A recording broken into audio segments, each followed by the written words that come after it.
He's done. Stitches should come off in a week if you don't disturb him. All right. All right, let's get you back to...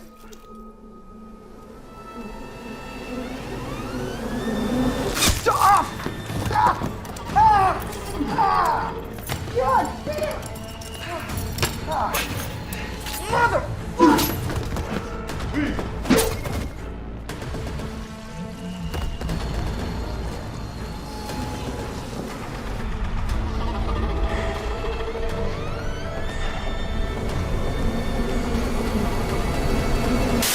We interrupt this program to bring you...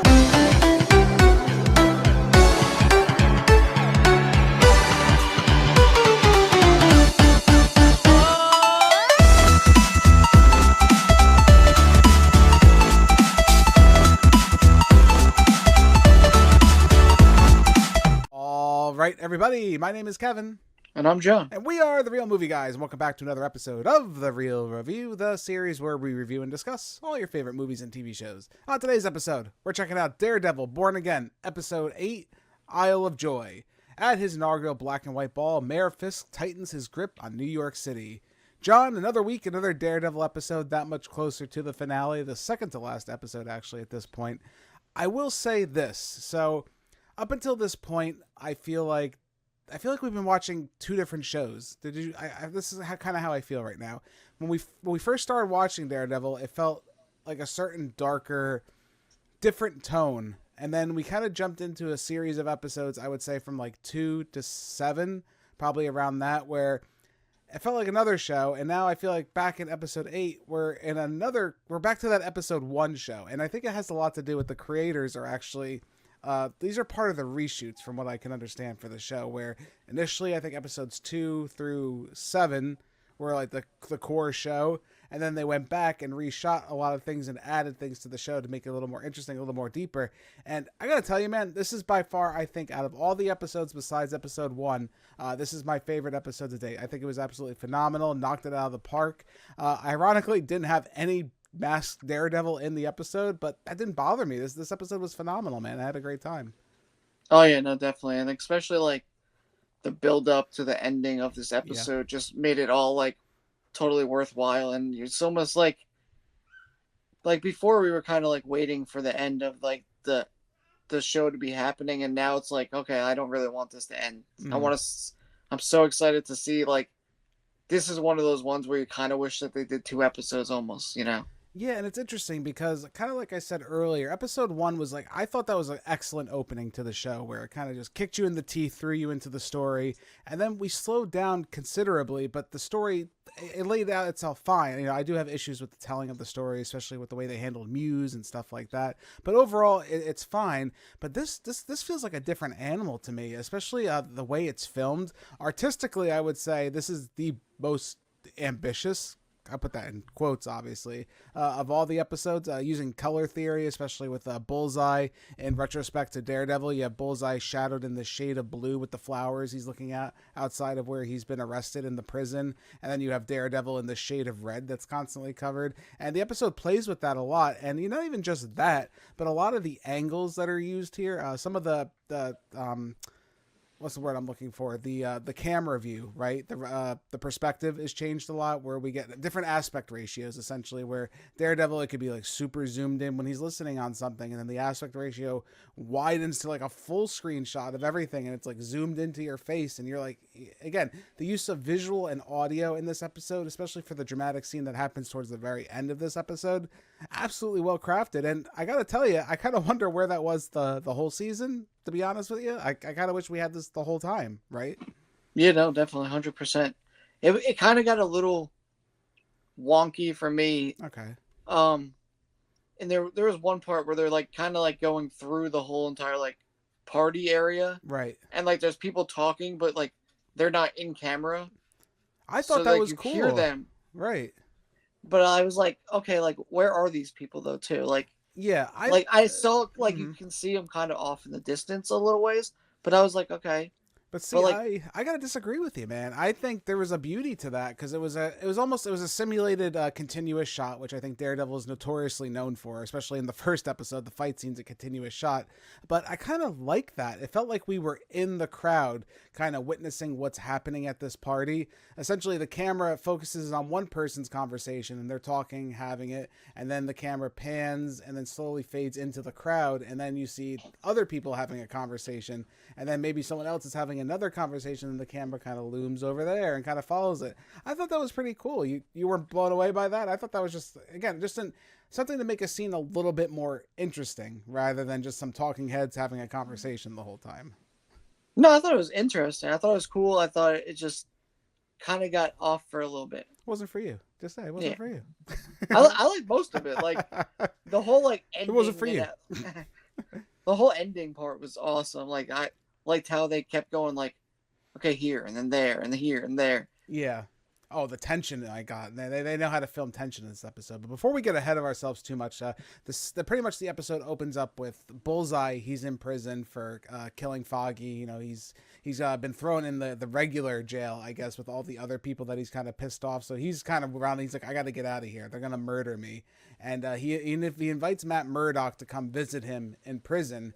Because he has like this information I can give you. I can tell you who killed Foggy, but you know, you got to help me out. And they had this great back and forth with a lot of tension. And it's interesting to see Matt Murdock just be so angry, right? Because we've seen a very well reserved character, I think, throughout most of the series. But now that he's kind of become Daredevil again, you see like another side of his character. And I like how his partner, Kirsten McDuffie, the other lawyer that he works with, she kind of points it out, like, you're not the same guy anymore. Like, what happened? You're all beat up all the time. You're like yelling at people. You're not the same guy. And it's kind of like, this is the real Matt Murdock, right? This is the Matt Murdock who's Daredevil, kind of coming back into the forefront. And I really do like that. I think that's really cool that you can see the evolution of the character right here. And again, him going back and forth with Bullseye and then smashing Bullseye's face on the table and like, oh yeah, he just started hitting himself on the table. I don't know what's wrong with him. And the guards come in and take him away. Later to find out that Bullseye took out one of his teeth and spit it at the guard and killed him, setting himself free and being able to escape prison. Phenomenal escape sequence, John. I gotta tell you, I know Bullseye has some crazy powers in Daredevil, especially his ability to never miss his target and anything's pretty much a weapon. Were you surprised by him killing a man with a tooth?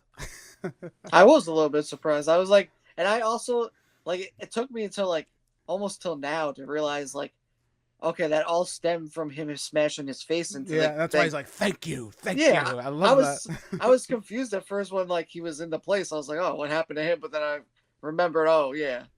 Yeah, and it's good. Again, the escape of Bullseye, it's a little quick, it's a little fast, but I do like how they added this urgency to it. And then you're like, he's escaped. Like, okay, where's he going? What's going to happen next? On the flip side of all of Matt Murdock's drama, he also has some drama with his girlfriend who's been invited to Fisk's gala ball for being mayor. She's all mad at him, you know, oh, you're just mad and whatever. And they have a back and forth, which is fine. The typical drama, nothing really that super interesting. I do like how he's trying to protect her without saying he's Daredevil. And then she has the whole back and forth, how she hates masked vigilantes and she's still trying to do, I guess, her work on them and how they don't really care about, you know, the city and they're selfish and all that. Yeah, that's probably more cliche superhero stuff we've seen before. But then we kind of go back to the Fisk stuff. Fisk is awesome. I mean, there's no doubt about it, I think, at this point. He pretty much acknowledges to his wife, like, yeah, you tried to kill me. Okay, well, I've been hiding your ex-lover in my basement, which, John, did you think he was dead? Because I thought he killed him, like, the last episode, didn't you? When he had him down there? Yeah, I thought he was dead already. I was like...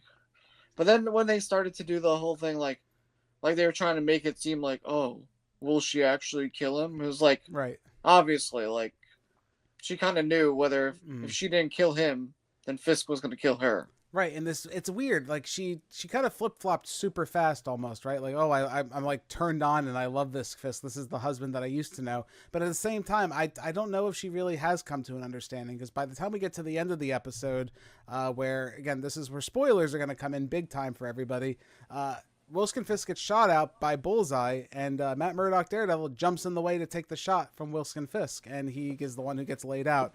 Obviously, Daredevil Matt Murdock isn't dying because there's another episode, and I don't think they're going to kill off Daredevil like that. But at the same time, John, there's such a dramatic scene. You have her keeping the secret where she, Matt Murdock interrupts them dancing, and he's dancing with her, and he's like telling her, "You killed Foggy, you killed Foggy."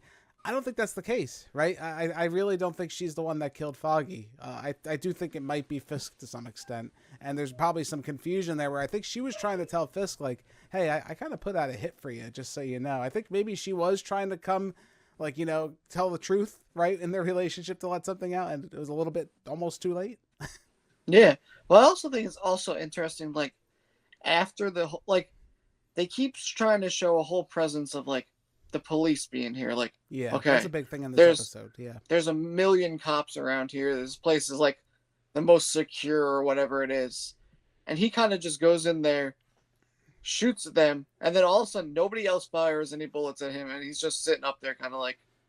Well, he killed a man with a fork. That was pretty impressive. I have to give him that. True. He did stab a man in the face with a fork and killed him. The dirty cops were interesting. I do kind of wish that's another, I think, part of the story. Maybe I wish we got a little bit more of, maybe earlier on, where they were kind of invested in a little bit earlier, where we got to see some of the stuff that they're doing in the city. Because right now we kind of just have like, they're bad, they're no good cops. We did see them kind of tamper with a witness earlier on in the season, so you have that. But maybe a little bit more would have gone like a little longer way, right, to see how they're interacting with citizens. Maybe a run-in with actual Matt Murdock Daredevil at some point would have added a little more tension, a little more something. But then again, they did take a news reporter's hand and throw it in an air fryer. And yeah, that was pretty gross. Not going to lie. I've never worked on an air fryer, but I have no intention to ever now because of that. So thank you very much, Daredevil. I appreciate that. I think this episode's just really good. It's really phenomenal. By the time we get to the end, you see, it's funny that you have, Wilson Fisk holding Matt Murdock in his arms as he got shot for him. And I think it's brilliantly shot. Again, they used the lighting with the blue and the red for Daredevil, but not just that. I love how they focused in earlier with Fisk where they had the painting that him and Vanessa found that was like that pure white painting. And there's a big blood splatter on the painting.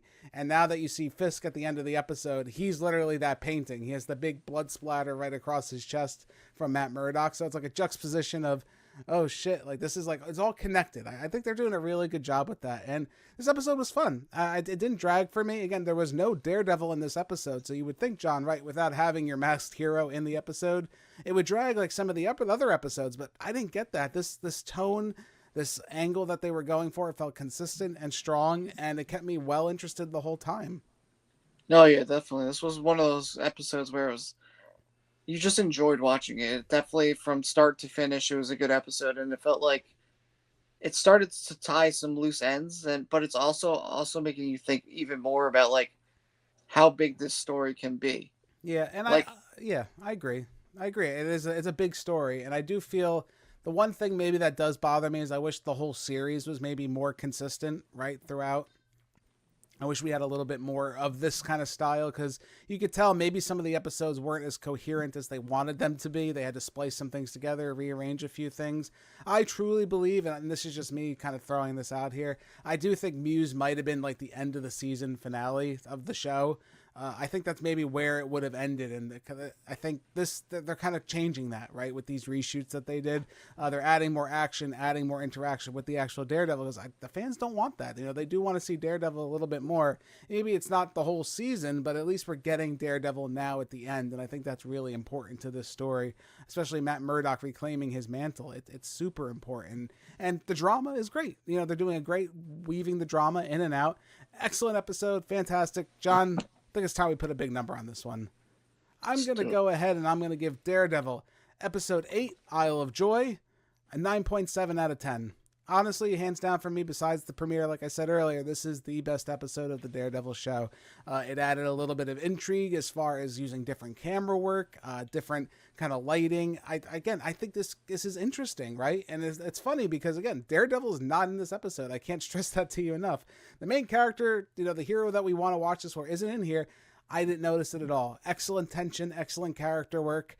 It's got me like really excited for the finale. I can't wait to see where they go with this. John, how about you, man? What do you think? Yeah, I give it a 9.7 too. I feel like it was a great episode. Definitely one of the best ones, and definitely one of the things that one of those things that a good show has always near it seems like a lot of good shows have it right near the end where Mm-hmm. they start finding their place and they start finding these great episodes. Yeah. And that's what always makes it one of those things where like you think now at times like when the season ends, you always hope that there's another season, you know? Right. Because you never can tell nowadays. No, and they've already greenlit season 2 of this. I think they're actually filming season 2 as we speak. There was some set photos that leaked and stuff like that. So that's all right, good. Yeah, it's incredibly interesting that that they're proud of this project, and I think that's for the best. I think they finally understood what they needed to do. Again, I wish it was more prevalent throughout the whole season. I'm looking at you, Muse, and some of the stuff that they decided to do. But again, they're finding their footing here, and if they can nail it with the next episode. This was a great Daredevil Reborn series, quite honestly. I'm so glad Daredevil's back, and it's nice to have a street-level hero for us to watch rather than, intergalactic battles all the time and it's something different. It's something I think the audience wants and the audience needs, quite honestly, to keep superheroes fresh and interesting. There's nothing more interesting and relatable than a hero that's kind of almost sort of like you in a normal world, even though he's got superpowers. But hey, it's a little more interesting. But what I need to know down in the comments below is, what did you guys think of this episode? Did you enjoy it as much as us? Did you hate it? I need to know. Thumbs up the video, thumbs down the video. If you disagree, just leave a comment regardless. I really want to know. I'm curious. Sometimes I feel like I kind of overhype things or get too excited with things. Sometimes I downplay things a lot. I want to know what you guys think. Did you like the filming techniques? Do you wish maybe this was something that was introduced a little bit more consistently throughout the show? Again, let us know in the comments below. But that all being said, my name is Kevin. That guy's John. We are your Real Movie Guys. Real guys, real movies, real thoughts. We'll catch you in the next one. If you guys like what you've seen here today, consider giving this video a like and leaving your thoughts in the comments below. If you want to stay up to date with everything Real Movie Guys related, make sure to hit that subscribe button and check us out on Instagram, Twitter, and Facebook. And don't forget, all you audio listeners at home, we are available on many podcasting platforms. Just search The Real Movie Guys, you should pop right up. Thank you again all so much for joining us on this episode of The Real Review. We are The Real Movie Guys. Real guys, real movies, real thoughts. Catch you next time.